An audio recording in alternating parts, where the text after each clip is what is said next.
So welcome to day 2 of the Data Science Fellowship Program virtual edition. My name is Yusra Al-Sayed. I work for the Rubin Observatory writing software for the science pipelines. We write software that turns the wide field imaging into catalogs of stars and galaxies and other astronomical sources and their characteristics like shapes and positions and fluxes.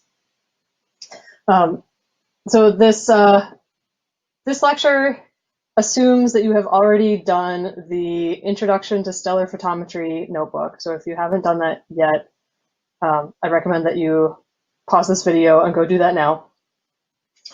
Assuming that you have done it, you'll notice that it glosses over two important parts. One is it assumes that the sky background is just one simple offset, but the images that come off telescopes don't come looking like that. They don't look like that for real. The backgrounds are a lot more complex. And the other thing was that we assumed that we knew where the sources were already. When you have 1,000 stars and galaxies on an image, you need some automated way to detect them, which is what we're going to talk about today. So the two halves of this talk can be listened to in either order, but I'm going to go into source detection first.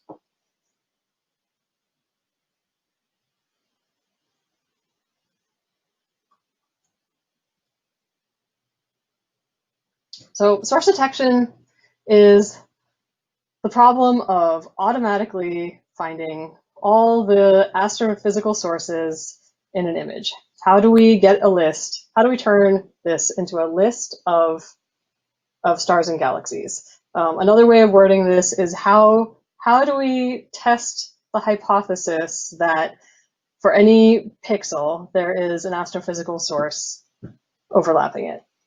And so we're going to go through this example from HyperSuPrimeCam.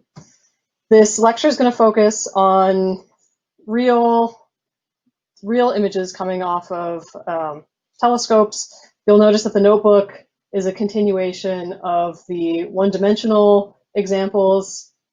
This is mainly because the notebooks are so that you get a handle on the actual algorithmic part, not we don't want it to be just a coding exercise. But the lectures are going to focus on building intuition on what real images look like.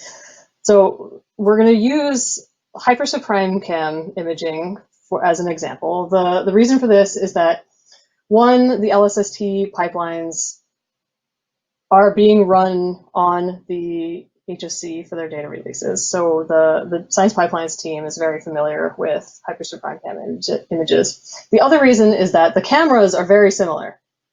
So we're using roughly the same filters. HSC is a little bit bigger in terms of primary mirror. The exposure times are longer. The field of view is a little smaller, and the CCDs are a little smaller as well. But overall, this image is pretty much what data from the Rubin Observatory is going to look like. And you can see that in this field, which is cut from the Cosmos field, colors are the GR and I bands, that pretty much everywhere you look, there's a star or a galaxy or some other astrophysical source. And in this limit, things like source detection and source measurement can become very challenging. This is just one single visit CCD from HyperSuPrimeCam. And you'll see in this image, we have sources, we have noise, which Colin introduced in his previous talk, and we also have sky background. You'll notice that the color bar here, it doesn't start at 0. It starts at 425, and this is because the background is still in. And this background comes from a number of different sources, some instrumental, some astrophysical, but either way, we need to remove it before doing detection.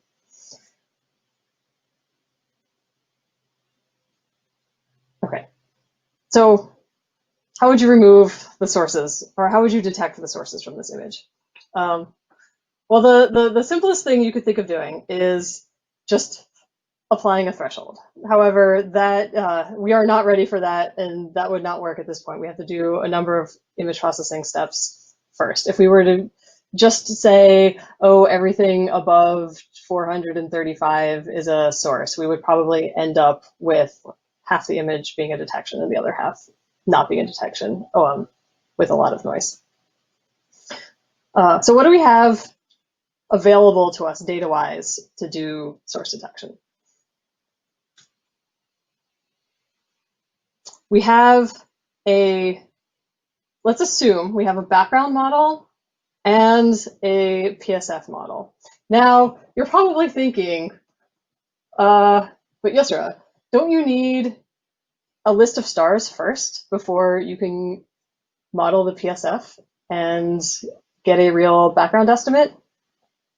Yes, you do. However, this reveals that there is an interaction between background estimation and detection, and there's kind of a chicken and egg problem, but we will talk about how we will get around this later. For this part, assume that we have these two pieces of information. So assuming that we have already background subtracted this image, see now the areas that don't have stars and galaxies on them are roughly have an average of 0. We also have available a estimate of the noise. So I'm just going to blink between them.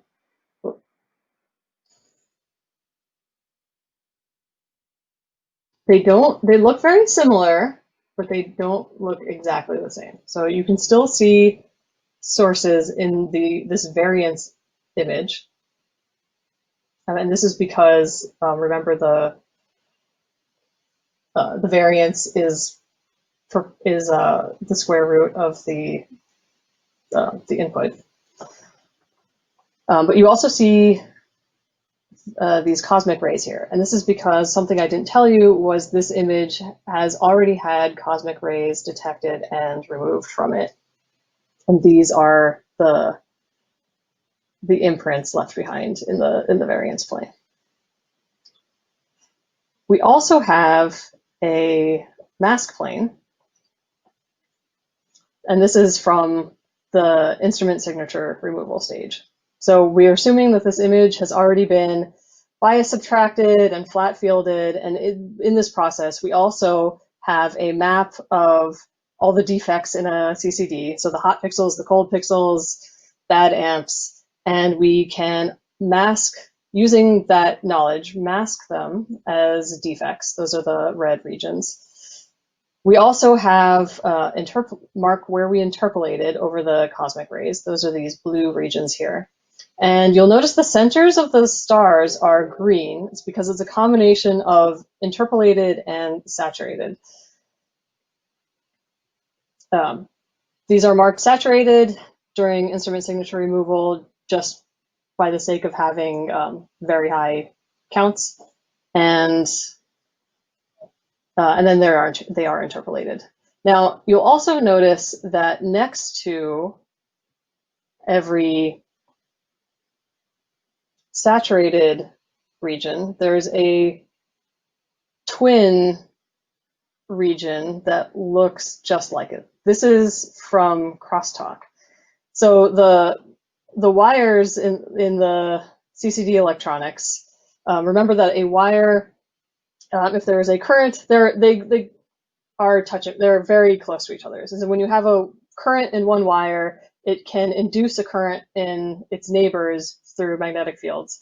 And this is what we call crosstalk.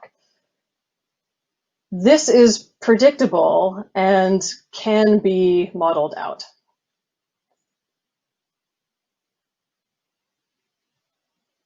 Okay, so now that we have a background subtracted CCD, and we know all these regions to avoid, now can we just threshold? Still not yet. If you were to apply a threshold on this image, you would not get what you wanted. So on the left-hand image, I've applied a threshold of 54 ADU on the right, which is roughly 5 sigma. On the right, I applied a threshold of 30 ADU. And I changed the colors here. So blue are positive detections, cyan are negative detections. And you can see that a lot of the real detections are missed. And if you zoom in on the right-hand side and look at what's detected here, you're just detecting fluctuations in the noise. You've got single pixels that are below 3 sigma, and you've got single pixels that are above 3 sigma, above 0. So what's the solution here? There is an optimal solution for point source detection. Although whenever anybody tells you that there's an optimal solution for something, the first thing you should do is ask under what assumptions. So the assumptions that we're making this claim is that the source is isolated, the noise is known, and that the PSF is known.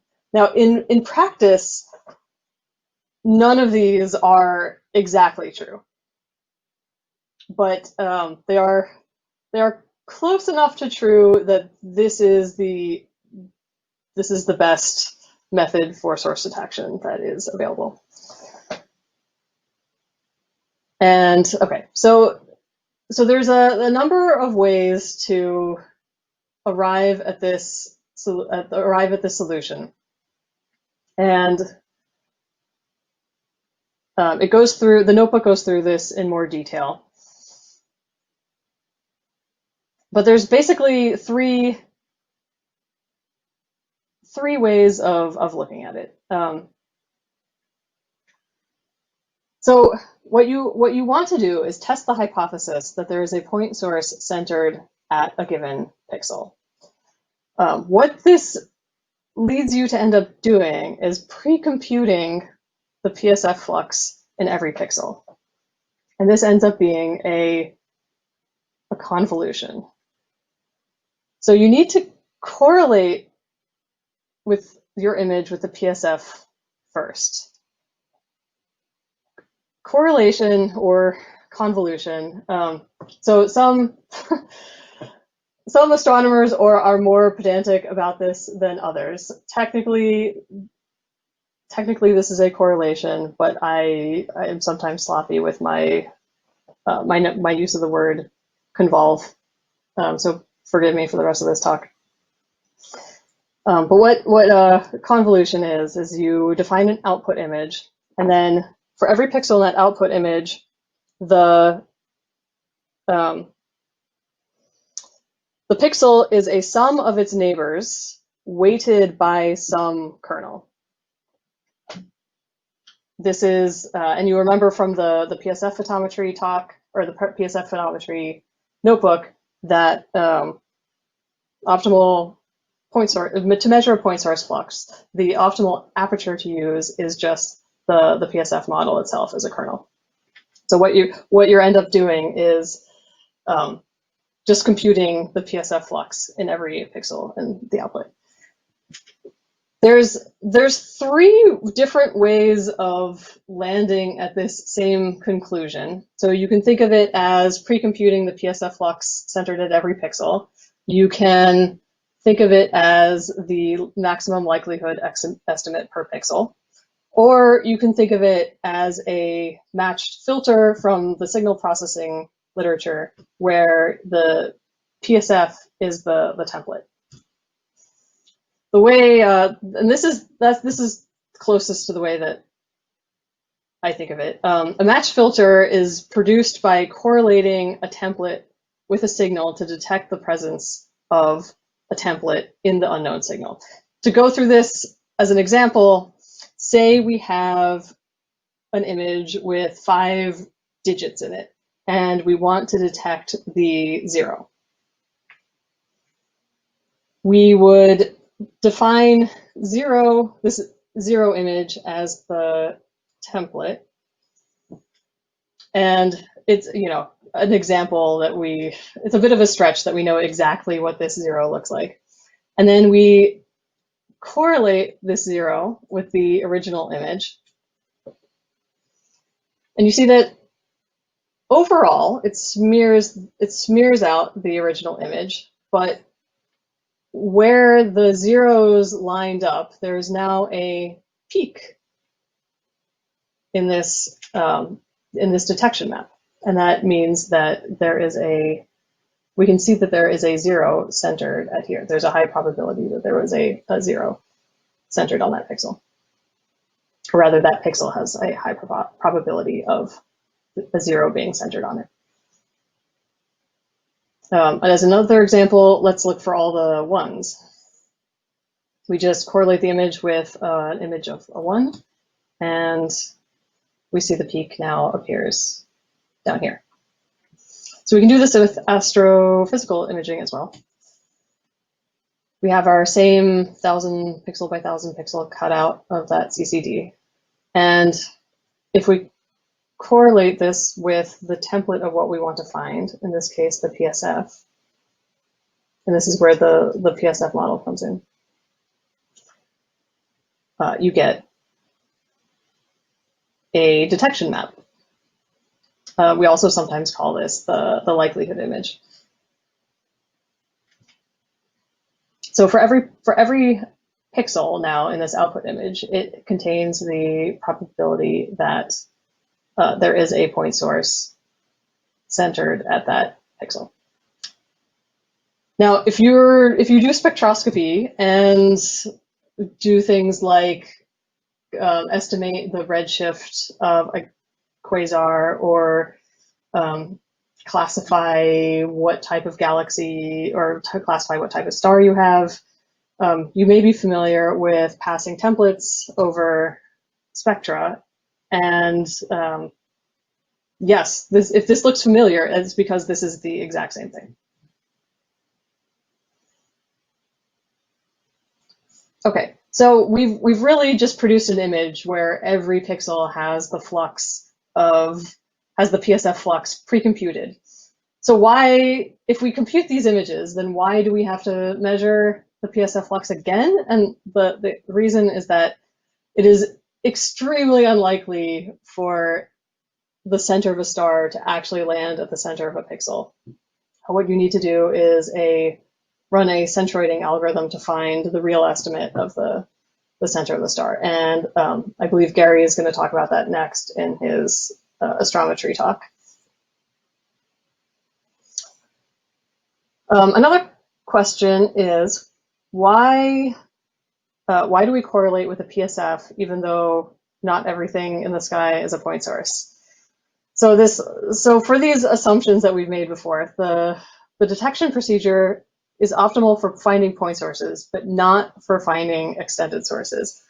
And this is why when you see quotes of detection limits for imaging, it's always quoted in terms of point source threshold. So for example, you see the 5 sigma limiting magnitude for point sources is 24.5. And that's because a star and galaxy of the same flux, the same overall brightness, will not be as detectable. The light from the star will be just a little bit more concentrated, and the light from this galaxy will be more spread out, and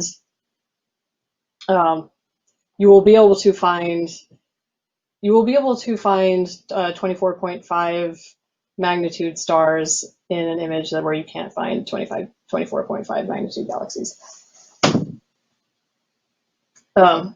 So if you wanted to you could make a bunch of templates for whatever you want to find, if like, but but there's galaxies have an infinite variety of sizes and sizes and shapes and orientations that becomes intractable. So we rely on the fact that galaxies are at least as large as a point source, and no smaller. It does, correlating with the PSF does no harm in detecting galaxies. Now can we threshold on the image? Yes, finally we can. Now the question is just, what value do we pick? First, we need an estimate for the variance on the image. There's a couple ways that we can extract this. So one, you could take a empirical robust estimate of the standard deviation of the image. So this is the most robust way to do this. However, it assumes that your noise is constant across the image, which sometimes which is sometimes true, but not. There are definitely scenarios where that is not true. We also remember that we're carrying around a variance plane. This is the weight map, or the per pixel estimate of the noise. Beware, the variance plane does not necessarily match the empirical variance of the image. There is correlated noise. So in a regular image, a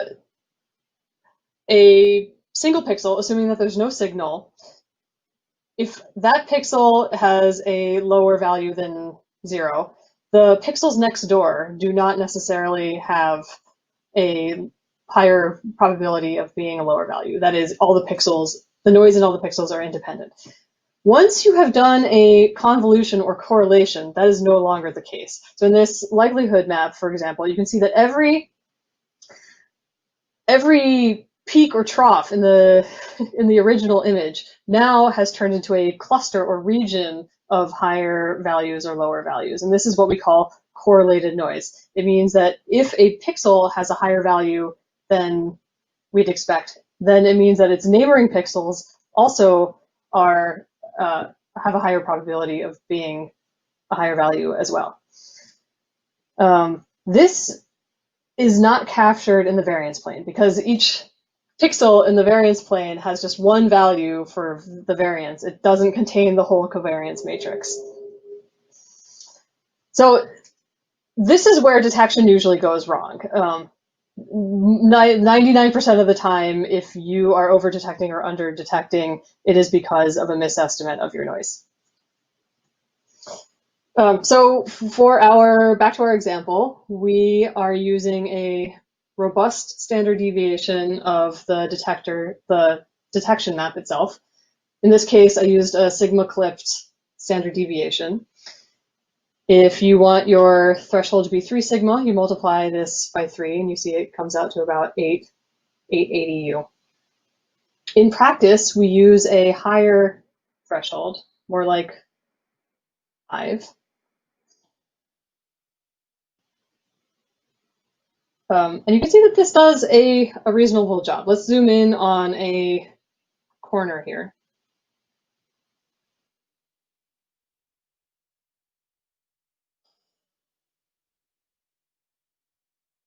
So the final step is to grow and dilate the footprints to produce a region or window to measure. And this is because, as you can see in the zero image, we have a peak at the center, but we want the whole region that the 0 overlaps, so that we can pass that to our measurement algorithm. So we do this by dilating the footprints by a radius of the PSF size to produce what we call a footprint.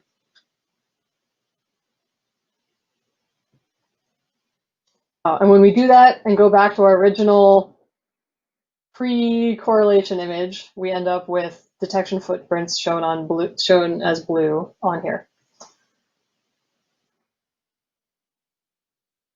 Okay, so let's go back to the chicken and egg problem. I said that we had a background model and a PSF model already. Where did these really come from? In practice, we iterate.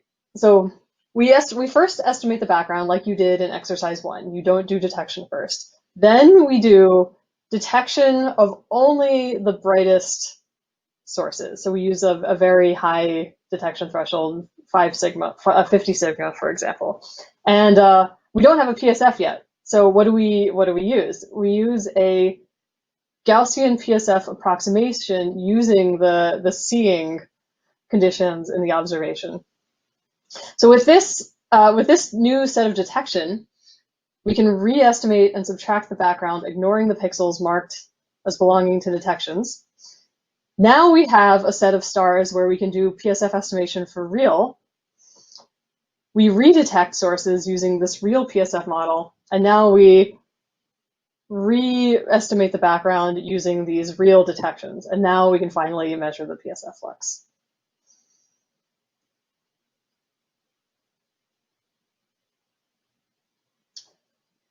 Here are some references for more information, and I'm happy to answer questions when we meet in person. Thank you. As we went over source detection, we assumed that we had a background model in hand and that the images were background subtracted already. And in practice, the images do not come off the telescope background subtracted or having nice, flat, constant backgrounds. And in reality, they are much more complex than that. So how do we estimate backgrounds in practice? Background estimation is a much more difficult problem than it seems on the surface, and has far-reaching effects into the photometry, which we will talk about as well. So we're going to talk about sources of backgrounds, how different methods for modeling and subtracting them, some ways that this can go wrong, and some things that you can do to check the background estimation when you're doing data analysis. At this point, I'm going to assume that you have done the exercise in the notebook. If you haven't, this is a good time to do that. As we saw, so in the notebook we had some noise and pixelation, whereas here this is assuming continuous unrealistic CCD. Now, we saw in the exercise that if sources were isolated and the backgrounds were just an offset, background estimation would be easy. You take some robust average of the pixel values, model it as a constant, subtract that off, integrate the flux, and you have your photometry. It gets a little trickier when there's a ramp, or in this case, you could model it as a polynomial. Model as a polynomial, subtract that off, and you can add up your flux. But is this really background, or is this actually another source? What if you want to measure that one? And what if your image looks like this? Do you even want to do background estimation, or is this the time to bust out a deblending algorithm? And it comes down to what is background? It's really any additive flux component that is not from the source that you want to measure right now. And this additive flux comes from a wide variety of sources. However, I categorize them into 3 broad categories, mainly based on where and how you remove. Okay, background comes from 3 origins. There's instrumental background, astrophysical background, and that which is neither. The instrumental background is coherent in spatial structure over CCD and focal plane coordinates. So what we're looking at here are 3 full focal plane visits from hypersuprime chem again. Now, each of these visits have roughly 100 CCDs. We have done bias subtraction, flat fielding. I've removed the detections, binned every CCD by 128 by 128 pixels, and then taken the median of every bin. And this is the image that you're looking at now. So when you look at 3 different visits, you see that there's the same structure on these visits. And this structure in particular is from the transmission of the filters. And the transmission of your optics is not spatially constant. Bigger pixels are brighter, more sensitive pixels are brighter. And while these are multiplicative effects and flat fielding is primarily what you use to get rid of these, if your images already have an additive constant in them, when you divide them by your flat fields, the imprint remains as an additive component. And this is why these instrumental effects remain. Now, what's special about the instrumental background is that it can have very sharp spatial scales. In these 3 visits, we're zoomed in, and you can see that there are actual offsets in the individual amplifiers of each CCD. So each CCD in the HSC camera has 4 amplifiers. And you can also see that there's offsets from CCD to CCD as well. This pattern repeats, and while it's not completely static, we hope that it is static. It varies slow enough that we can model it to account for it.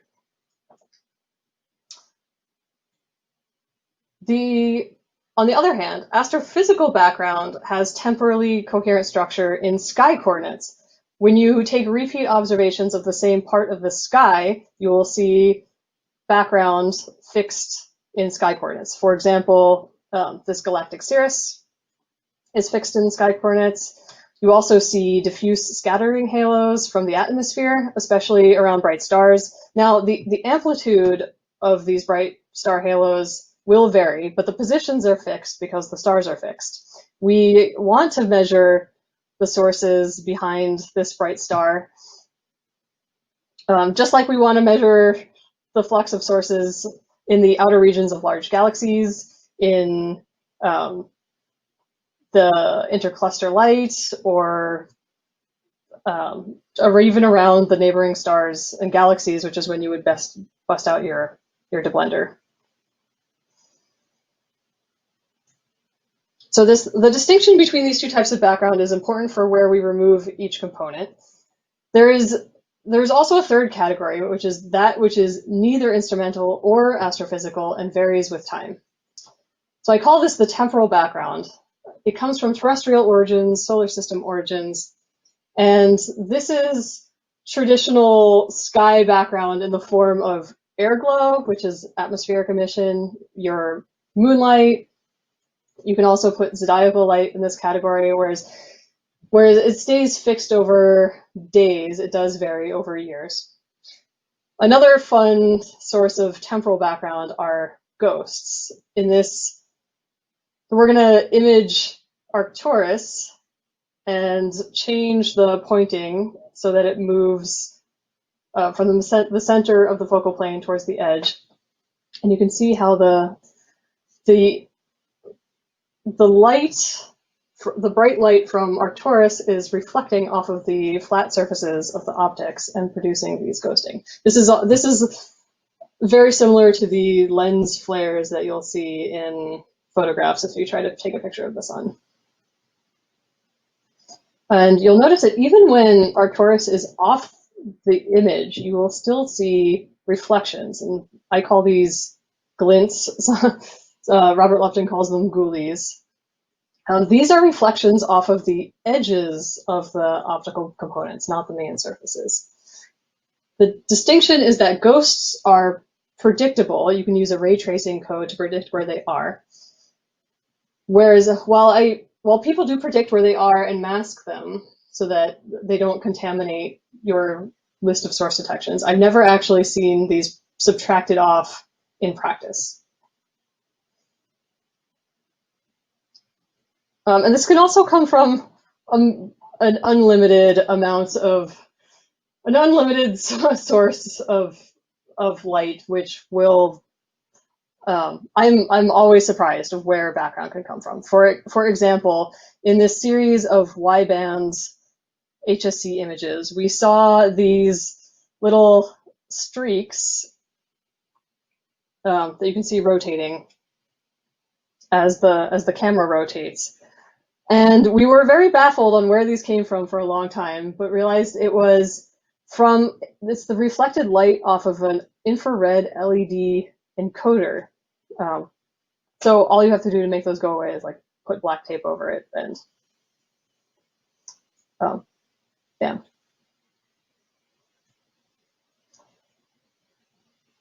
So I think of background subtraction as bridging flat fielding and deblending. Whatever residuals are left in after flat fielding, your background subtraction has to take care of. And whatever flux is not removed by background subtraction, your deblender then has to account for.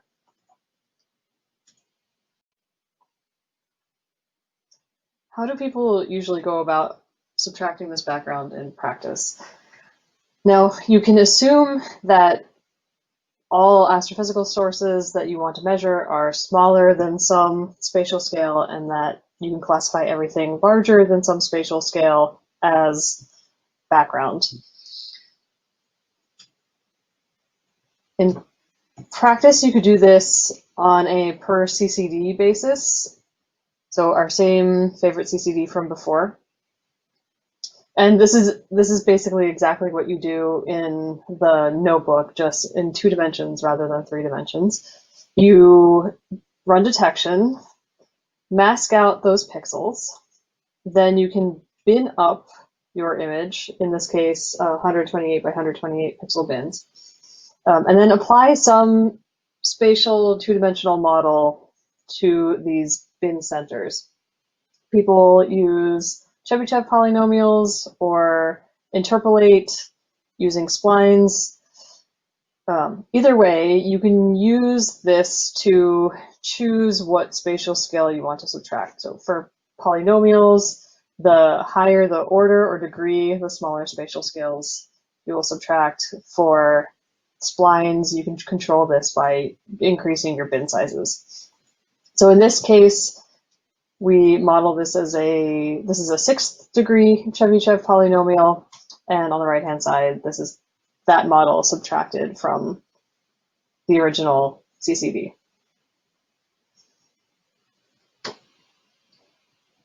You can do this, and you can also see that it removes a lot of the background, but there are still some types of background still left in. Depends on what you classify as background. You can also do this on a full focal plane level if you're worried about spatial scales that are larger than a CCD. For HyperSubPrimeCam right now, what we are doing is taking the full focal plane, binning it up by 8,000 by 8,000 pixel bins. Now that's bigger than a CCD. These CCDs are only 2K by 4K. This picks up the large scale tilts and offsets from exposure to exposure.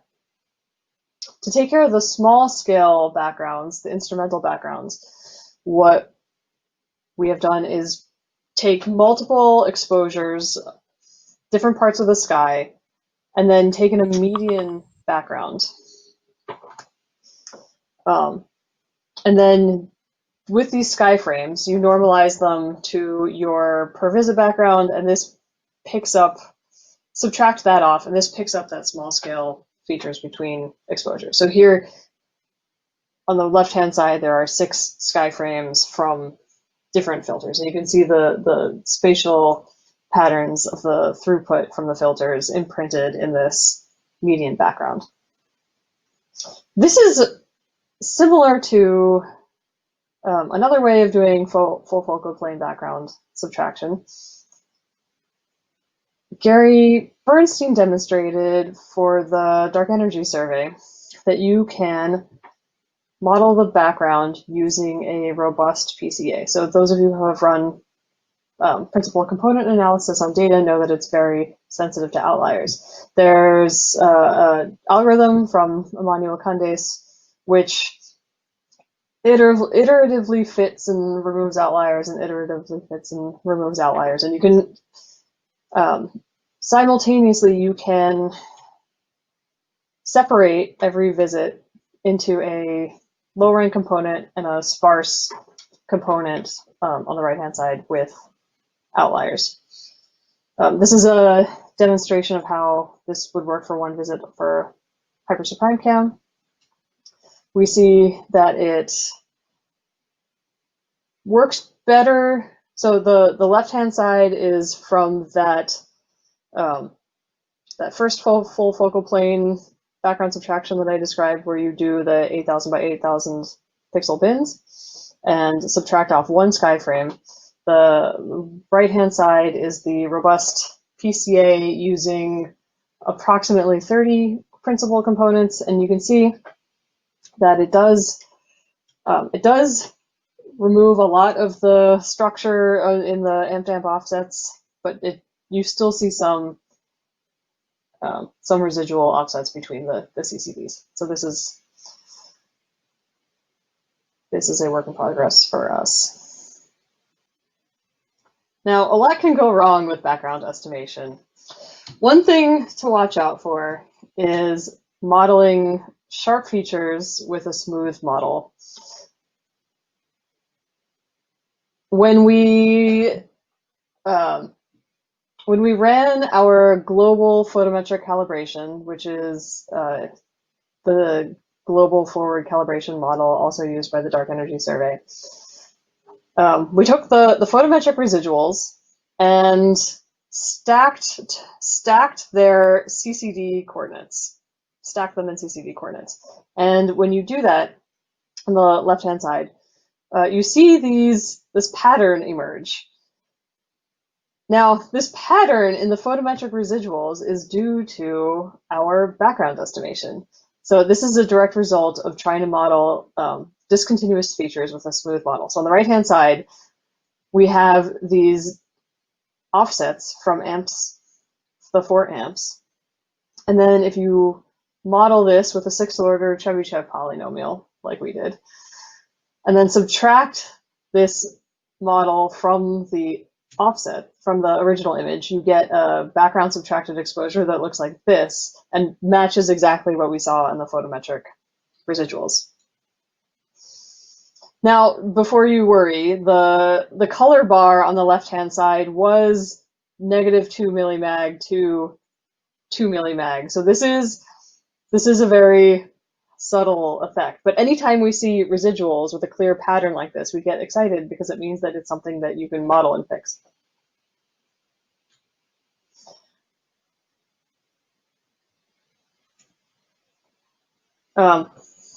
Another thing,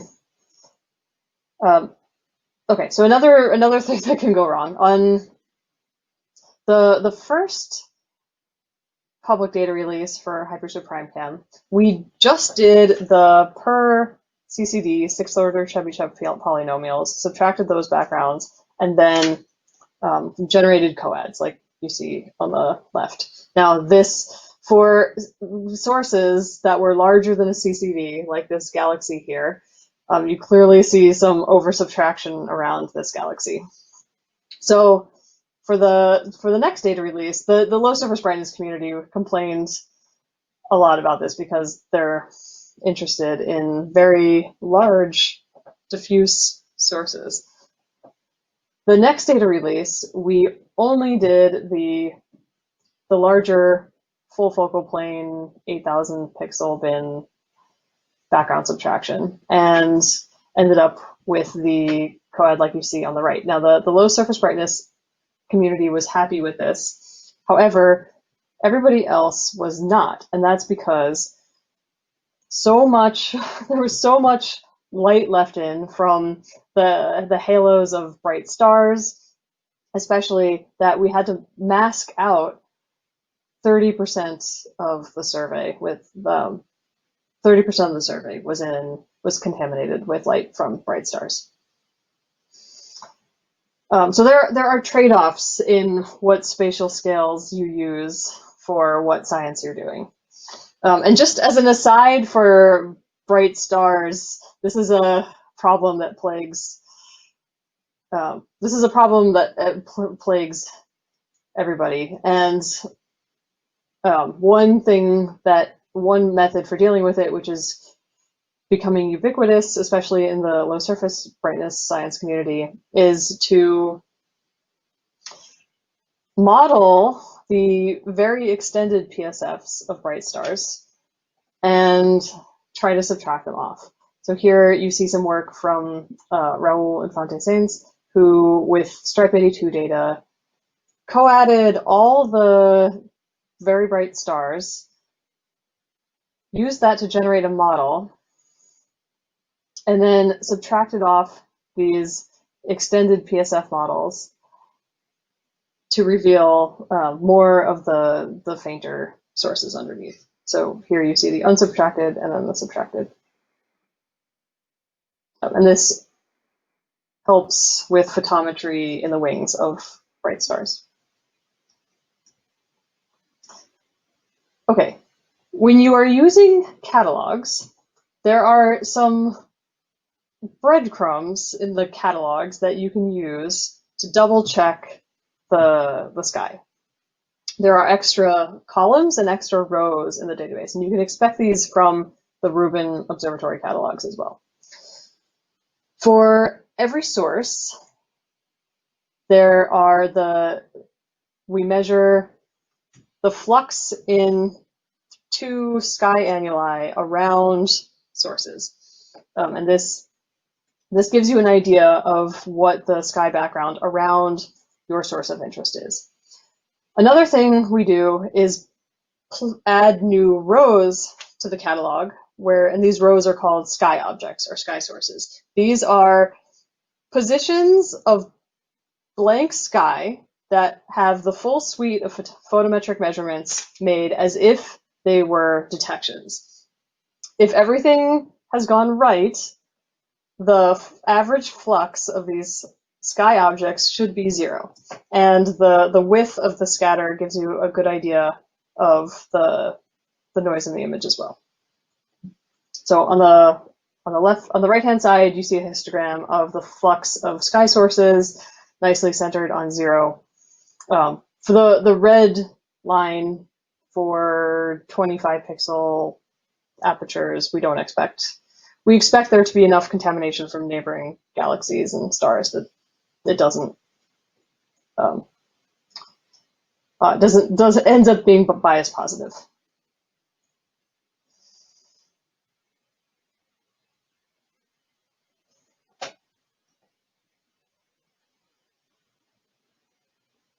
If you take one thing away from this talk, your other instructor, Gary, said it best. The distinction between signal and background is in the eyes of the beholder. I fully agree with this, and would even go as far to say one woman's garbage is another's treasure. Before you subtract background, ask yourself what spatial scales are background versus signal. You can do this iteratively and subtract off the largest scales first, and then subtract off increasingly smaller scales. The background subtracted with large scales, or the background modeled as having large spatial scales. That may be one person's background, but it also may be somebody else's low surface brightness science. You can always add these layers back in before you do your galaxy modeling or your photometry. We found that asking the deblender to deblend images with 8,000 pixel scale backgrounds really shrunk our clean photometric sample of regular non-diffuse galaxies. We talked about how background estimates can affect photometry. And we saw this in those photometric residuals. And there's another story that I like. When Eric Huff was trying to measure the magnification signal with gravitational lensing analysis on Stripe 82 data, he noticed that the background galaxies were lensing the foreground galaxies, which is impossible. And this was an artifact due to oversubtraction of backgrounds around galaxies. Now, when you're just using catalogs, you can double check the background estimates using some breadcrumbs that people leave in catalogs. One are extra rows, it's called sky objects, and then the other are extra columns, which are a little measurement of the backgrounds around each source.